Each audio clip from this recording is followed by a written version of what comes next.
Hello, everybody, and thank you for tuning in to the Liberty Report. With us today is Daniel McAdams, our co-host. Daniel, good to see you. Happy Thursday, Dr. Paul. Very good. We hear rain in the studio. We haven't heard that in a long time. That's it, Wow. I'll tell you. We needed that for sure. Yeah.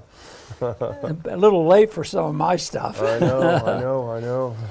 And, I guess globe is warming up. Yep, that's right. No more rain. At least this spring it was a little warmer. Yeah. But they don't even brag about that anymore. They want climate change and all that kind of stuff. Anyway, I want to start off with talking about that major event going on. The meeting on G7. Yeah, the NATO Summit. Yeah. NATO, guess there are winners and losers. Yeah. But guess what? I would say that the American taxpayer is the biggest loser. But we had a loser giving us the report.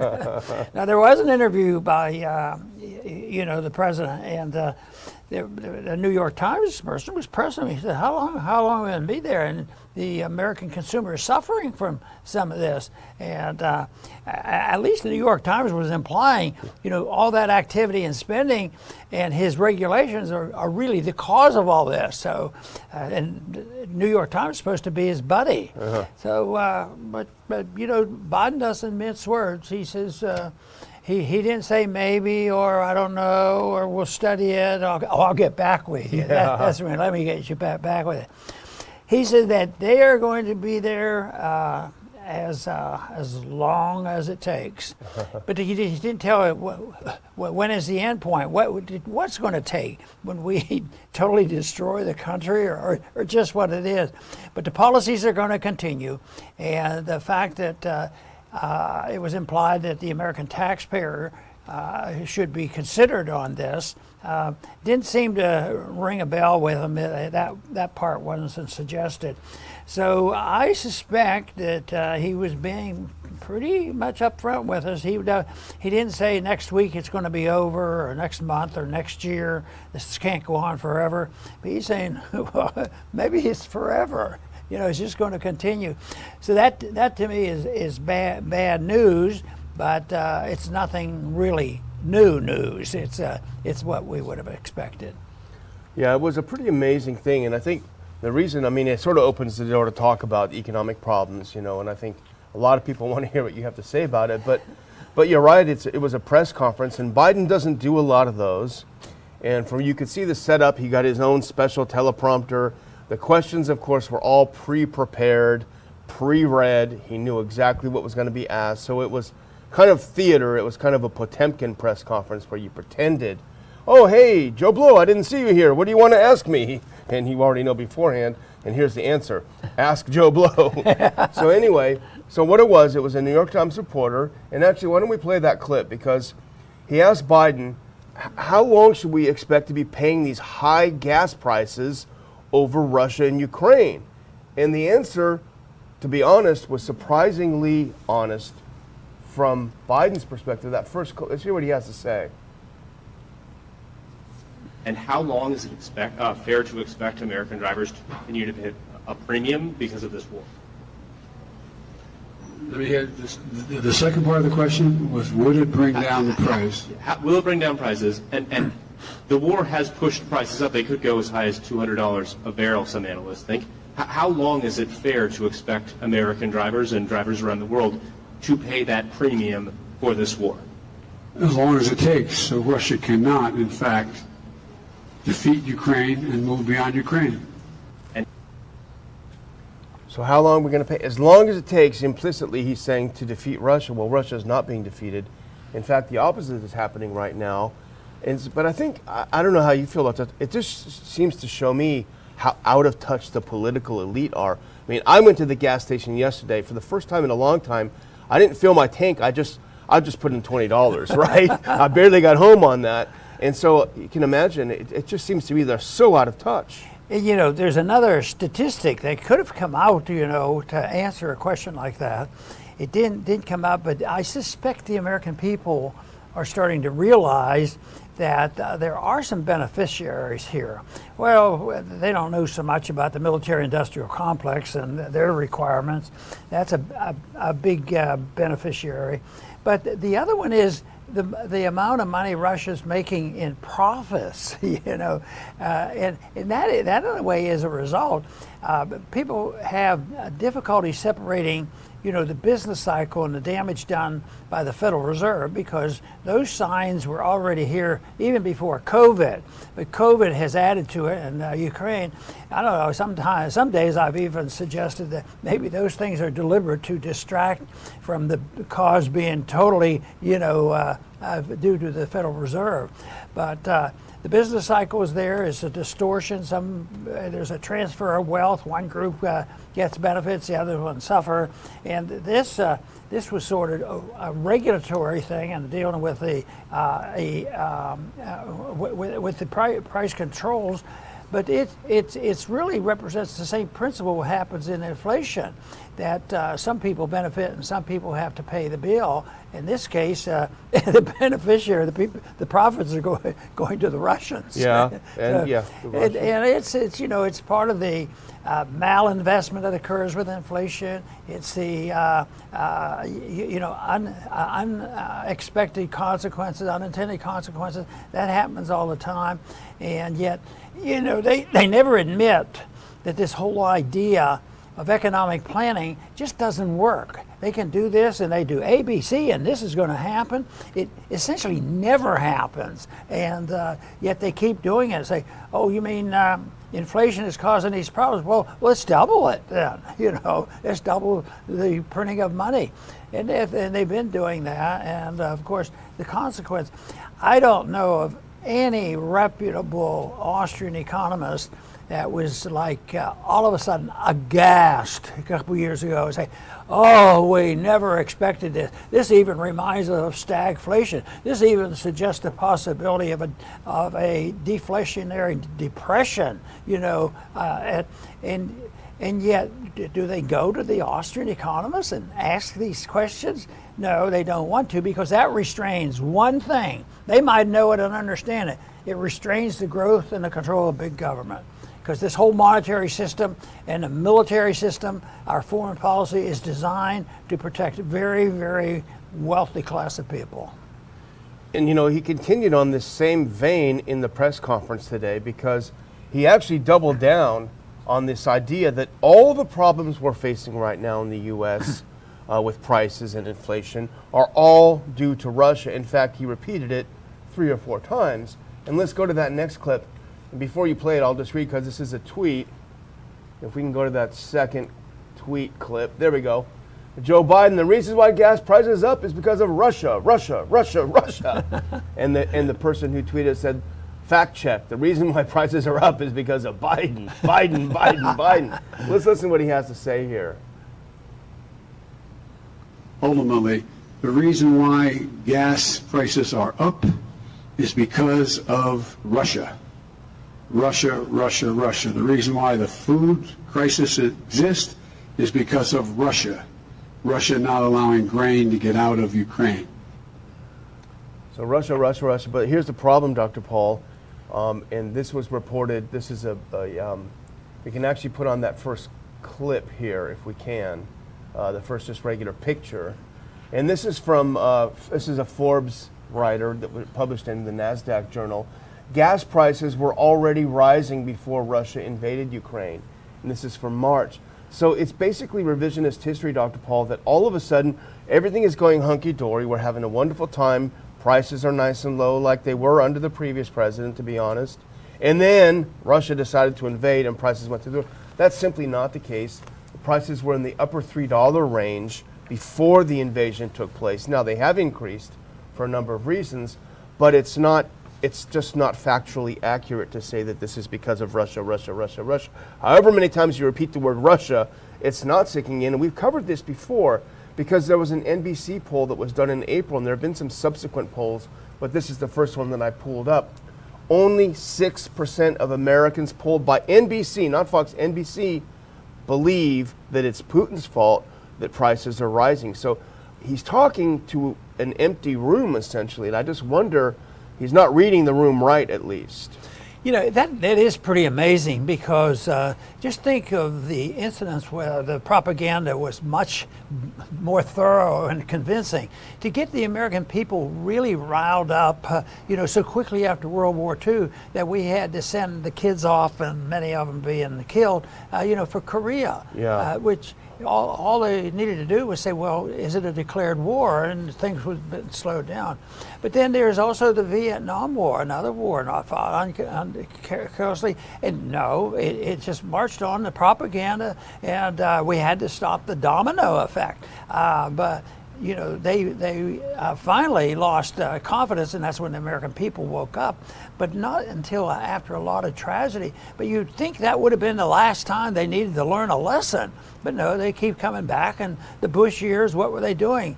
Yeah, I mean, how many different wars were we in? One big war, and that was to remake the Middle East, and that wasn't very successful. So they keep coming back and doing the same thing and think that they can do it, yet it's a total failure. And it's brought us to this point where I think more and more Americans are going to realize that we live in very different times than any living soul in this country right now can remember. Even those who remember the Depression and other things, I think what we're facing is major. Yeah, and not getting any better, regardless of what they claim. Well, the second is a related piece, and it's also about the press conference. It's also about the end, the result of the NATO summit. And that was number 2 that we had. The first one, here's another the other big event that happened, is that Turkey, as predicted, withdrew its objections conditionally to Finland and Sweden joining NATO. And we talked about it before. We suspected Erdogan being no dummy, unlike most leaders. He saw an opportunity. We have a veto power over this. They want in. What's in it for us? And you got to kind of tip your hat to him. But here's what he got out of it. He got those F-16s that he wanted. Remember, all along, the U.S. said, no F-16s because you bought Russia's S-400. Those are not mutually operable. You can't have Russian defense systems and American F-16 planes. Well, they said, we'll see what happens. And they got their F-16s, number 1. And number 2, according to Turkey, Finland and Sweden are harboring people from the region, from Turkey and the region that Turkey considers to be terrorists.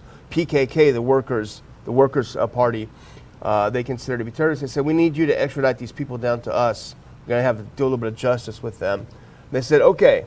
So Turkey said, all right, you guys can come in NATO. We're going to make sure you do it. Trust but verify. And trust me, he will verify. But it's kind of interesting that Turkey got everything that it wanted, as could be expected. And we have from Stoltenberg, the Secretary General. Here's his kind of summary of everything. We can put that next clip up. And I think you had that from a Zero Hedge article. But here's very simple. Here's what Stoltenberg said about Putin. He wanted less NATO. Now President Putin is getting more NATO on his borders. That sounds very smart to me.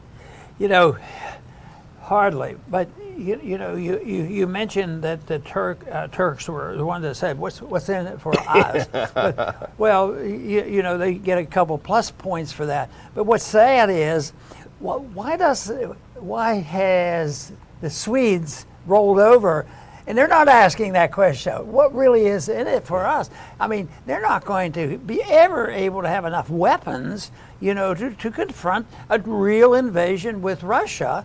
And if they believe that's on the horizon, I think they're being misled. But if they want to, you know, follow the course that they've had in the past and look for peace, they're much less likely to be attacked by Russia. If we didn't get to go in the West and NATO and everybody pile up on those West right there close to that once again will be the same incentive for what's going on in Ukraine. It's because we ended up doing things that we more or less promised that we wouldn't do, and then the Russians have reacted to it. So that's the sad story. I don't know exactly what has happened there, but they should have asked that same question. Well, we always seem to get the loser Nordic politicians as heads of NATO, unfortunately. And here's another. this just shows what a dim bulb he is, because anyone with any kind of sentience would look at this quote and say, there's something wrong with this. Because basically, so the first part is right, he wanted less NATO. Putin did not want NATO on its doorstep, as we would not want an aggressive Al-Qaeda government in Mexico, right? Doesn't want it. And so what do they get? They invade. They attack Ukraine because the U.S. keeps saying and NATO keeps saying, we're going to let Ukraine in NATO. And so they said, okay, we're going to attack. And so Stoltenberg, not having learned the lesson from this, says, oh yeah, well, we're going to put even more NATO on your borders. Talk about opening the door to completely pointless attacks. I don't think we're setting a very good example. You use the example which theoretically should be a good example about we wouldn't tolerate it if that was occurring in Mexico. But I keep thinking a lot of people believe they're really not in Mexico. They're in Texas. Yeah, true. And they're coming across.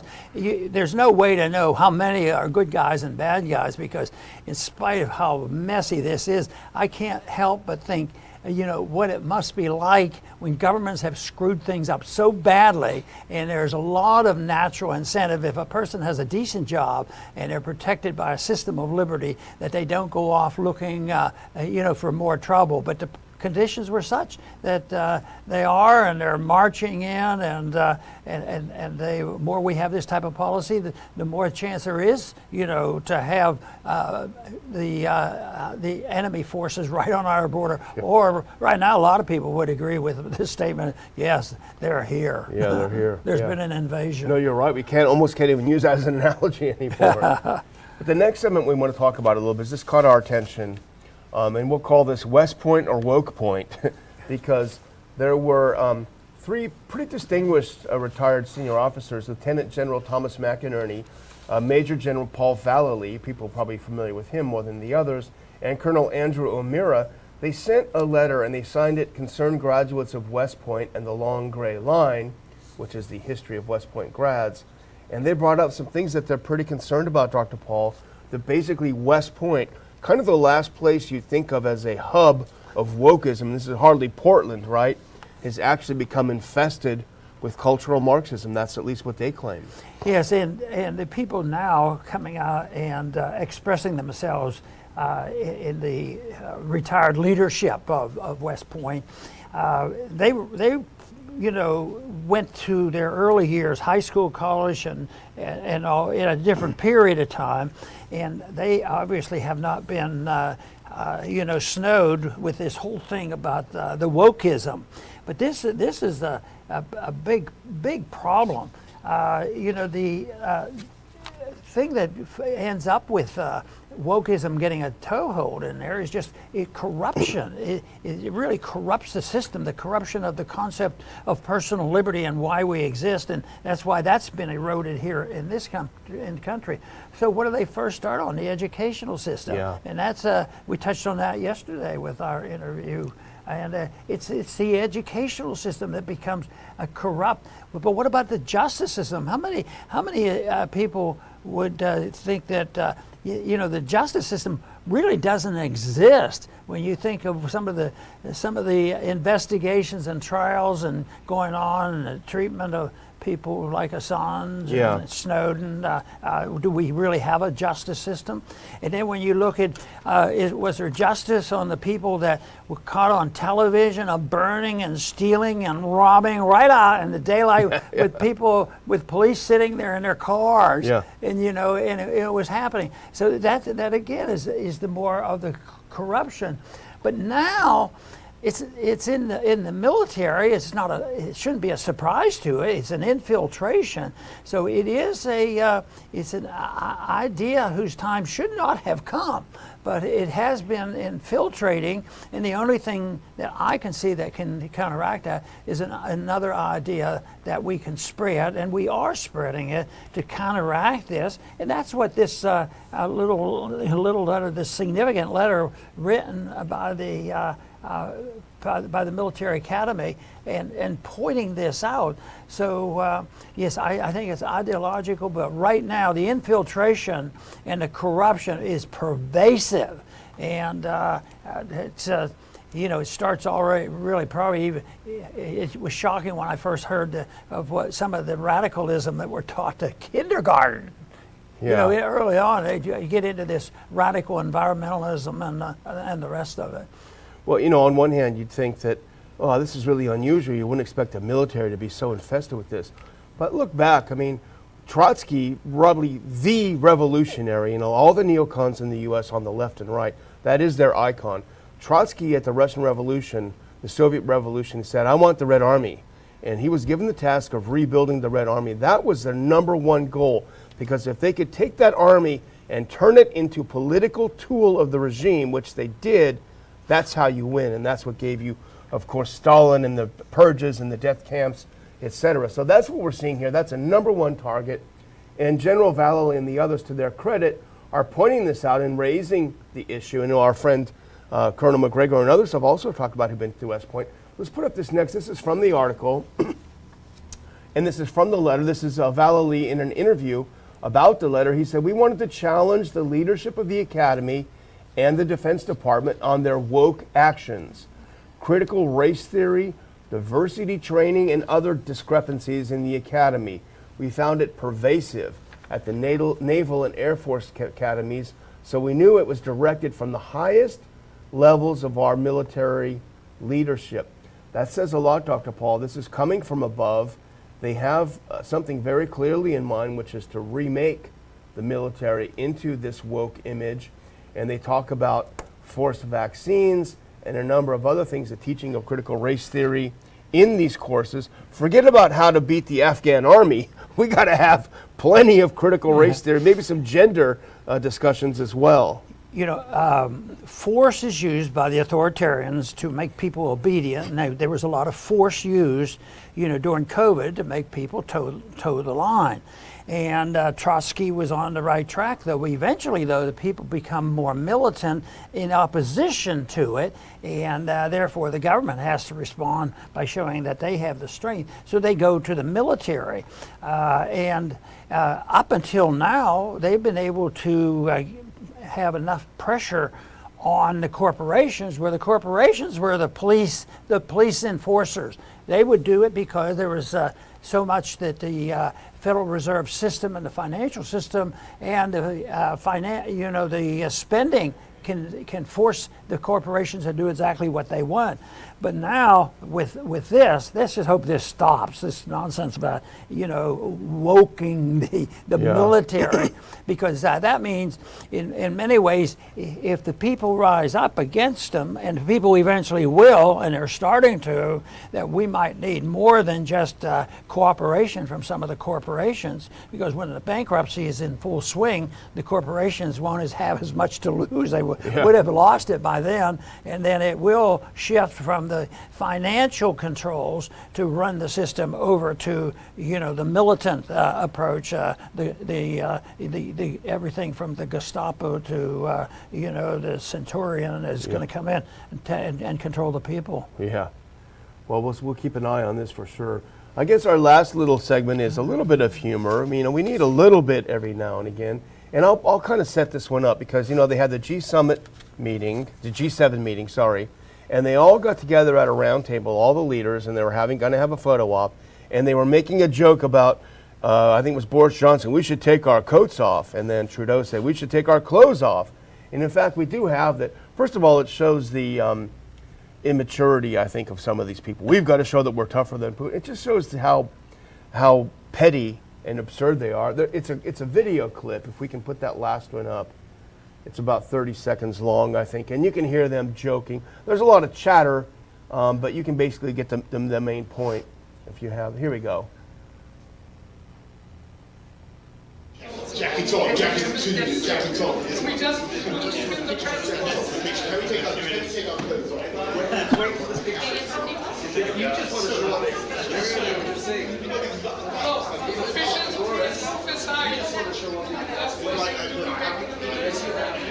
have to show them we're tougher than Britain.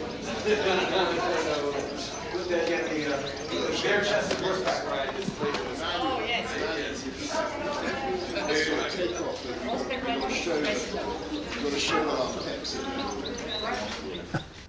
We've got to show them our pecs. We got to show them our pecs. It shows how puerile they are. But, you know, Putin was asked about it. What do you think about them saying that, you know, they want to be tougher than you, so they want to take their shirts off? And Of course, he knows how to make a good joke too. And put that next clip on, because here's what he said. Western leaders would look disgusting topless, which is pretty funny. And the main reason I sent this to you this morning, Dr. Paul, because I know that you would like this quote, whatever you think about Putin, because I know you would agree. Put this next one on. This is from that article. He said, speaking to reporters, Putin reported that unlike him, Western leaders abuse alcohol and don't do sports. Quote, I don't know how they wanted to get undressed, above or below the waist, he said, but I think it would be a disgusting sight in any case. He noted that to look good, quote, it's necessary to stop abusing alcohol and other bad habits, do physical exercise, and take part in sports. That's not bad advice. It seems like there may have been a shift, because when the Soviet system was, up and in much control, they were the ones, and the Russians were seen as, totally alcoholics. That's all they lived with. And now, just think of our society now. It's alcohol, but it's all these other drugs too. Yeah. And it looks like the Russians might be better off in that regard. But the whole thing is that they wanted to do this, but the Americans' invitation, they wanted to get us built up so that we could resist it. But I was just wondering. I have a suggestion. It's a lousy one. I think it all should be settled with arm wrestling. I think it should be Biden against our president. Oh, that's not fair. So maybe Trump could fill in. And there could be Trump could fill in, and they could have arm wrestling. But should, boy, that much at stake over an arm wrestling? Well, it might be a lot less risk than the risk we have now. Yeah. There's too many arm wrestlers against liberty in this country. We wouldn't know who the real arm wrestlers are. The woke people in this country, or the Russians are coming. The Russians are coming. Well, obviously Putin is pretty astute. He knows that Boris Johnson himself, who was suggesting they take their clothes off, has been in trouble because, remember, during the COVID lockdown, he was having all these wine-fueled parties in his office where people were drinking and passing out, so it's probably pretty good advice. And obviously, I'm not going to be on the cover of the swimsuit model myself, but if you look at Boris Johnson, here's that next picture, you can see that he's not that far off in his assessment of the pot calling the kettle black. This is Boris Johnson, hardly someone to show off his pecs, and I don't like making fun of people's physical appearance. However, he did open the door to that. And I'm going to open the door in my closing, Dr. Paul, to something even more fun, and that's our last picture, our last clip, Anatomy of a Police State. Tickets are selling. Next week we'll start announcing some of our speakers, and we're going to get a couple of them on the show to talk and get people interested. But we've had a lot of interest. A lot of people want to join the host committee and take part in the VIP events that are around it. And those are always such fun. And I'll put a link in here for how you can get more info on that. Almost full, actually, the host committee, but we appreciate it. But you can still get your tickets. You can still get your early bird special through the coming month of July. A great bargain, a great time. And I can't tell you how much I'm looking forward to it, Dr. Paul. Well, I would think this would be a key time to come to a conference like this, because things are moving so quickly, in the news, in the economics, what our governments are doing, wars going on, and have a few experts give us analysis I think would be very, very important. And our conferences have been very successful in the past, and there's something that there should be a lot of enjoyment, but it's going to be very serious too, because we're going to be dealing with serious matters. But we're also wise enough to realize that ideas are the important issues, and if we're on the right track on what we're working for, and that is protection of individual liberty, because we believe that is the road to peace and prosperity. I want to thank everybody for tuning in today to the Liberty Report. Please come back soon.